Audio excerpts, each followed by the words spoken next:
Hello everyone, and happy Tuesday. So, not that long ago, I did a series on teachers. And I came across this one, and this is another inspirational story about a teacher. And I think that in our own lives, we probably all had a favorite teacher and a least favorite teacher. But this particular story happens to be about a favorite teacher. And the name of this story is Love and Mrs. Leonard. It's about a little girl who was different, and a teacher who recognized the beauty inside his child. I grew up knowing I was different, and I hated it. I was born with a cleft palate. And when I started to go to school, my classmates, who were constantly teasing, made it clear to me how I must look to others. A little girl with a misshapen lip, crooked nose, lopsided teeth, and hollow and somewhat garbled speech. I couldn't even blow up a balloon without holding my nose. And when I bent to drink from a fountain, the water spilled out of my nose. When my schoolmates asked, "What happened to your lip?" I'd tell them that I'd fallen as a baby and cut it on a piece of glass. Somehow it seemed more acceptable to have suffered an accident than to have been born different. By the age of 7, I was convinced that no one outside my own family could ever love me or even like me. And then I entered the 2nd grade and Mrs. Leonard's class. I never knew what her first name was, just Mrs. Leonard. She was round and pretty and fragrant, with chubby arms and shining brown hair and warm dark eyes that smiled even on rare occasions when her mouth did not. Everyone adored her, but no one came to love her more than I did, and for a special reason.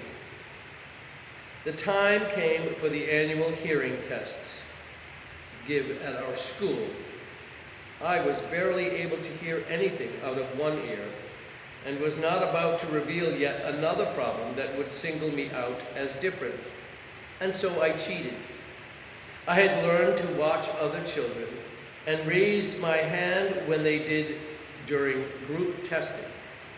The whisper test, however, required a different kind of deception. Each child would go to the door of the classroom, turn sideways, close one ear with a finger, and the teacher would whisper something from her desk, which the child would repeat. Then the same thing was done for the other ear. I had discovered in kindergarten that nobody checked to see how tightly the untested ear was being covered. So I merely pretended to block mine. As usual, I was last. But all through the testing, I wondered what Mrs. Leonard might say to me. I knew from previous years that she whispered things like, "The sky is blue," or "Do you have new shoes?"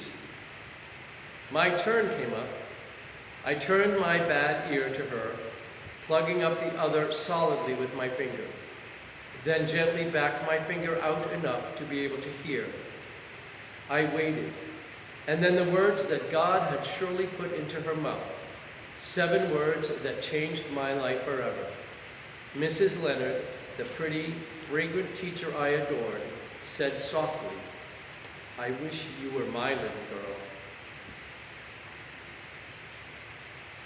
It's amazing how we all can make a difference in someone's life. It may not be something as noticeably dramatic as this particular story, but we can all do things to remind others that they are children of God, that they are loved not only by God, but by us, and that we treasure their existence and remind them that just because they're different doesn't mean that they are not special. If you know someone in your life that needs to be reminded that they're special and loved, please take a moment today and let them know that you love them and that God loves them.